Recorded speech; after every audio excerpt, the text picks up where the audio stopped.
Imagina sobrevivir a 2 meses de tormentas en un barco al punto de partirse en dos y naufragar a más de 1000 kilómetros del asentamiento más cercano. Literalmente en medio de la nada, con vegetación sin frutos, con tribus hostiles a tu alrededor y con cientos de personas que dependen de tus decisiones. Esa fue la realidad que enfrentó el capitán de la nao San Juan, relatada en la historia trágica marítima, que narra en detalle el peor naufragio de la historia. Una serie de decisiones equivocadas harían que casi todos de la expedición murieran, que el capitán perdiera la cordura y que su esposa tuviera que enterrarse viva, en un drama por la propia supervivencia. En el video de hoy hablaremos sobre el naufragio de la nao San Juan y cómo la secuencia de errores moldeó el naufragio más dramático de la historia. Portugal logró, a principios del siglo XVI, establecer un sólido monopolio de especias en el Océano Índico. El país se consolidaba como la nación responsable de llevar las especias indias para ser negociadas en Europa en un negocio que era altamente lucrativo. Para que se den una idea, las especias que Pedro Álvarez Cabral trajo en sus 4 barcos al regresar de la India reunieron suficiente ganancia como para construir y equipar una flota de 91 barcos. En algunas regiones, los gramos de especias eran tan valiosos como los gramos de metales preciosos. Y así los portugueses empezaron a diseñar barcos cada vez más grandes para traer cada vez más especias, de una sola vez. Y fue en ese contexto que, en 1550, un astillero en Lisboa inició la construcción de un barco que estaría destinado a la guerra. Pero durante la construcción decidieron convertirlo en un gran barco mercante, destinado al transporte de especias hacia la India, y su nombre sería San Juan. De acuerdo con la historia trágico-marítima, en febrero de 1552, el barco se preparaba para realizar otro viaje de regreso a Portugal, bajo el mando del capitán Manuel de Sousa Sepúlveda, un respetado militar y comerciante de las posesiones portuguesas en la India. El 3 de febrero, el San Juan zarpó de la ciudad de Cochín, llevando toneladas de pimienta, porcelana china y otras mercancías. Y a bordo iban cerca de 600 personas y, incluso sin cargar toda la mercancía planeada, el barco zarpó. El barco zarpó extremadamente pesado, lo que preocupaba a algunos tripulantes, pero, a pesar de eso, Manuel prefirió continuar el viaje. De esa manera. 2 meses después de salir de la India, el 13 de abril, la tripulación del San Juan avistó la costa africana por primera vez. El barco, sin embargo, ya estaba bastante retrasado. Además de la enorme carga que transportaba, había enfrentado fuertes tormentas al cruzar el Índico. Esas tormentas castigaron la embarcación y rasgaron gravemente sus velas, y como esas eran las únicas disponibles a bordo, la tripulación tuvo que seguir navegando, incluso con el equipo dañado. Mientras avanzaban a lo largo de la costa de Natal, en el sureste de África, los marineros finalmente encontraron vientos favorables. Pero esa mejoría duró poco, aunque estaban dentro de la estación seca de los monzones. La estación lluviosa empezaba a acercarse, y el hecho de que el barco fuera extremadamente pesado y navegara lentamente con las velas rasgadas hizo que se retrasara, al punto de enfrentar el cambio del clima. Así, vientos contrarios empezaron a soplar cuando el barco estaba a unos 150 kilómetros del Cabo de Buena Esperanza, y controlar la embarcación se volvió extremadamente difícil. Manuel y sus oficiales entonces necesitaban decidir qué hacer. Podrían seguir enfrentando los vientos contrarios, pero eso significaría perder toda la temporada de navegación. Pero al final eligieron la tercera alternativa, virar el barco para intentar aprovechar los vientos, pero ya era demasiado tarde. Se acercaba una nueva tormenta, aún más violenta. Y así el San Juan estaba rodeado de vientos impredecibles y enormes olas que lanzaban agua sobre la cubierta. La amenaza de un naufragio era cada vez más real. Ante la gran cantidad de agua que entraba en el barco, Manuel ordenó que gran parte de la carga fuera arrojada al mar para aliviar el peso de la embarcación, pero esto tuvo poco efecto sobre la maniobrabilidad del barco. Durante los siguientes 27 días, el barco y todos a bordo fueron castigados por mal tiempo y sucesivas tormentas. Entre una tormenta y otra, la tripulación evaluaba los daños sufridos e intentaba reparar la embarcación lo antes posible. Pero el mástil principal, la vela mayor y el timón estaban completamente destruidos, sin posibilidad de reparación. El carpintero del barco informó además que 3 de las bisagras que sostenían el timón y ayudaban a controlar la dirección del barco habían desaparecido.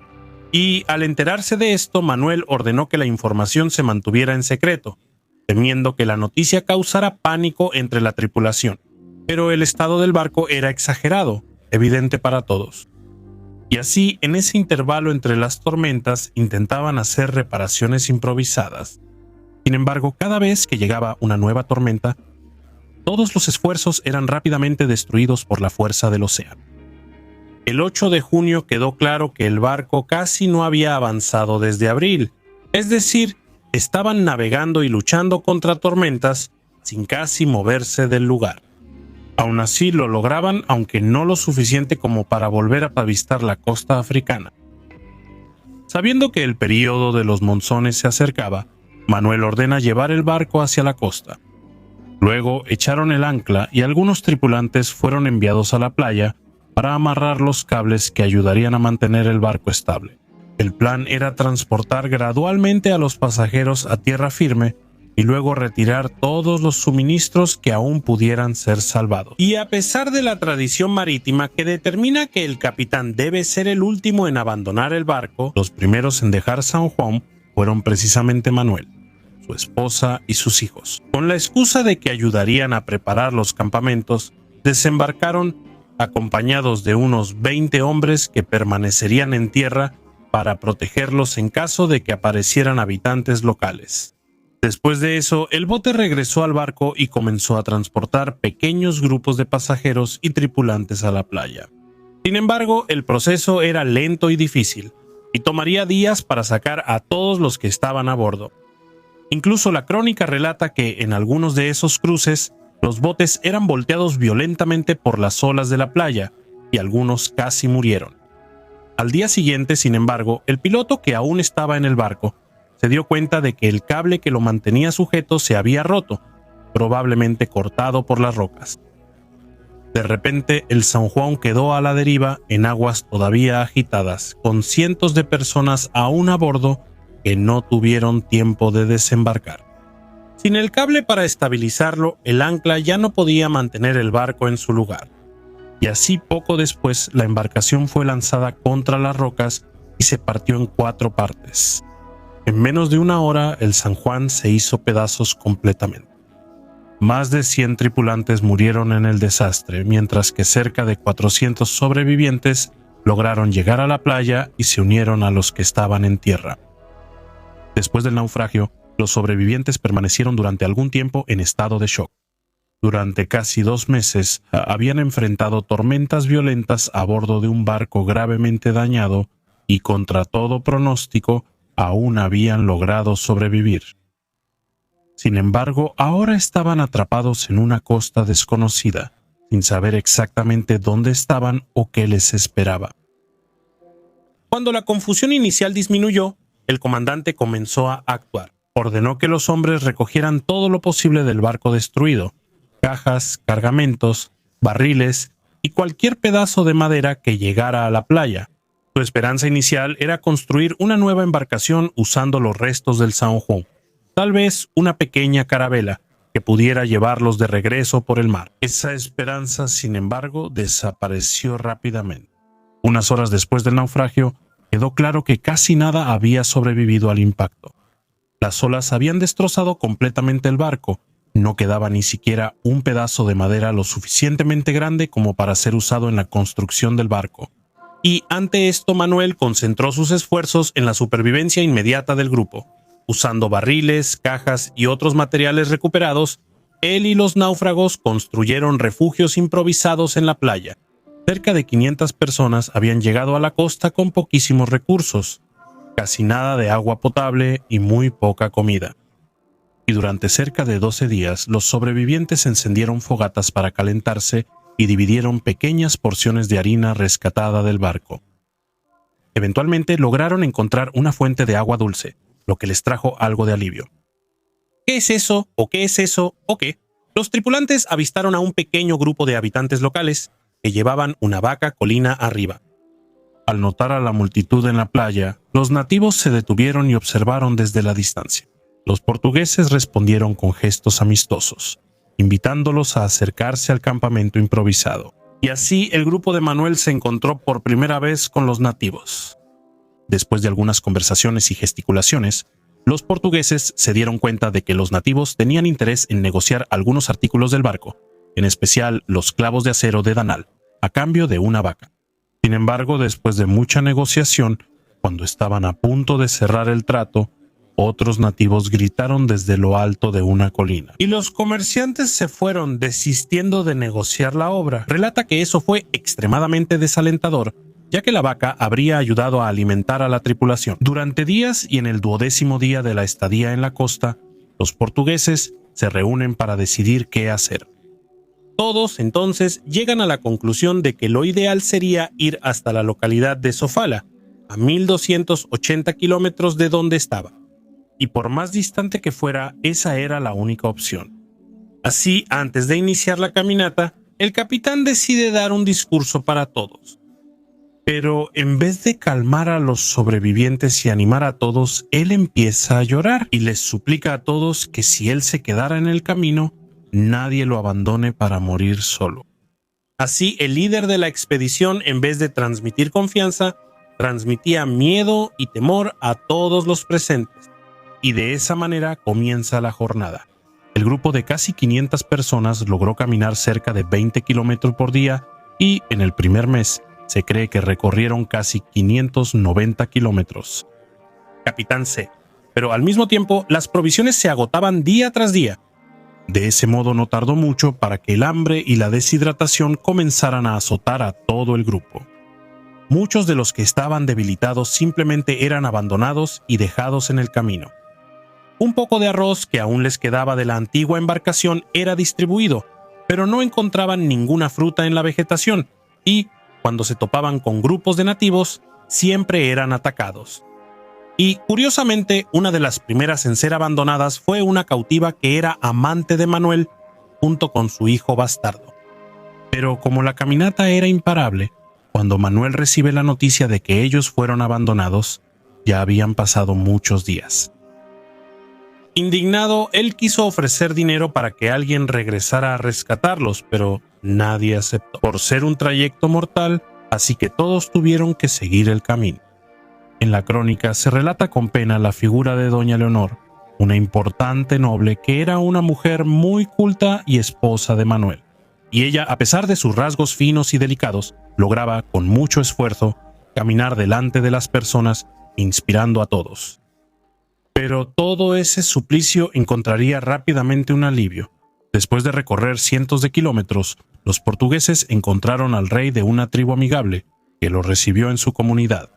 Esa tribu en específico ya había tenido contacto con otros náufragos portugueses antes, y muchos de sus miembros habían aprendido un poco del idioma, y así los portugueses son informados por el rey que la región a la que se dirigían estaba envuelta en una guerra contra grandes enemigos de una tribu muy traicionera. Durante 2 semanas, Manuel y los portugueses fueron acogidos por esa tribu y recibieron comida y refugio. La intención inicial de Manuel fue edificar y ayudar al rey a combatir a los enemigos. Después de todo, tenían cientos de hombres y tenían espadas y armas de fuego que ayudarían a los nativos a ganar la guerra. Pero su cuñado recomendó que se fueran lo antes posible, ya que estaban perdiendo el tiempo involucrándose en una guerra que no era suya. Y cuando el rey se enteró del plan de los portugueses de irse, de inmediato intentó convencer a Manuel de no ir, o al menos de dar una gran vuelta. El comandante, al igual que su cuñado, tenía prisa por llegar a su destino, y por eso rechazaron la ayuda y la guía del rey amistoso, y todo el grupo tomó el camino más corto, atravesando así el territorio enemigo.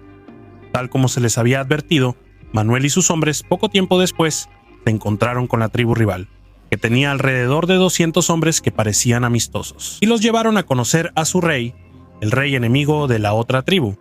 Entonces prometió construir refugios para todos para que descansaran por algunos días. Pero para eso los portugueses debían primero entregar sus mosquetes y espadas a él, ya que esas armas estaban asustando a su gente. La esposa de Manuel entonces le habría aconsejado no hacer eso, ya que todavía eran desconocidos y el antiguo rey les advirtió sobre ellos. Pero Manuel una vez más no escuchó el consejo y así todos los portugueses entregaron sus armas a los nativos, y es ahí donde se describe uno de los eventos más tristes de la historia. Cuando se entrega la última arma, los nativos pronto se lanzan sobre los portugueses para asaltarlos. Los que resistieron fueron inmediatamente asesinados y los que se rindieron fueron distribuidos como cautivos por las aldeas de la región. Los nativos arrancaron la ropa de todos, pero una de las víctimas más trágicas fue precisamente la esposa de Manuel. Los nativos van hacia ella para arrancarle la ropa y Leonor luchó por sus ropas, dispuesta a perder la propia vida, pero su esposo le suplicó que la entregara para que no mataran a la noble señora. Así, después de ser despojada y completamente avergonzada, cavó un hoyo en el suelo donde se enterró hasta la cintura, cubriendo el resto del cuerpo con su largo cabello. La obra relata que ella veía a sus hijos llorando a su lado, pidiendo comida, pero no podía hacer nada. Y ahí ella se quedaría enterrada para que nadie la viera desnuda, y en ese mismo hoyo que cavó, moriría sedienta y desnutrida, negándose a salir del hoyo sin ropa. Con la muerte de su esposa Manuel, que ya no estaba muy bien, perdió completamente la cordura. El capitán, caminando sin rumbo, diciendo cosas sin sentido, se internó en el monte y no se le volvió a ver. Los demás sobrevivientes que siguieron cautivos de la comunidad. Fue solo un año después, a principios de 1553, que los portugueses, al notar la ausencia de la embarcación y no tener noticias de ella, organizaron una expedición para intentar localizar el barco. Y después de mucho tiempo lograron localizar los restos y, posteriormente, encontraron con la tribu a un total de 25 portugueses, es decir, de más de 500 sobrevivientes, solo 25 habían sobrevivido. El líder de la expedición negoció con el rey la compra de los portugueses cautivos y ambos acordaron que los portugueses pagarían $1 de plata español por la libertad de cada sobreviviente, y de esa manera los sobrevivientes finalmente fueron liberados y llevados a Sofala. Y fue a través del relato de esos sobrevivientes que los portugueses tuvieron acceso a una de las historias más macabras de supervivencia colectiva jamás vistas hasta entonces, para siempre inmortalizada y estampada en la historia. Trágico Marítima, y esa fue la trágica historia de la Nau San Juan, el relato más icónico de la historia trágico marítima. Está lleno de decisiones equivocadas tomadas en el momento equivocado. El capitán Manuel se destaca por ser aparentemente egoísta y tratar de protegerse a sí mismo y a su familia, pero al final, por no actuar como capitán, fracasa miserablemente. Pero la gran pregunta es, ¿será que Manuel fue un líder tan malo o cualquiera en su lugar, sobreviviendo a naufragios durante meses, con hambre, con traumas constantes, pensando que va a morir todo el tiempo? ¿Habría tomado las mismas decisiones o habría hecho algo diferente? ¿Hasta qué punto él todavía tenía la cordura para haber tomado el rumbo que tomó? Eso es algo que tal vez nadie jamás logre. Aparentemente sí. ¿Tú conocías la historia del naufragio de la Nau San Juan? ¿Qué fue lo que más te sorprendió? Entonces deja tu comentario ahora mismo para fortalecer nuestro trabajo y aprovecha para hacerte miembro del canal en este momento. Así tendrás acceso a contenido exclusivo para que no solo puedas apoyar nuestro trabajo, sino también profundizar y conocer aún más la apasionante historia ibérica.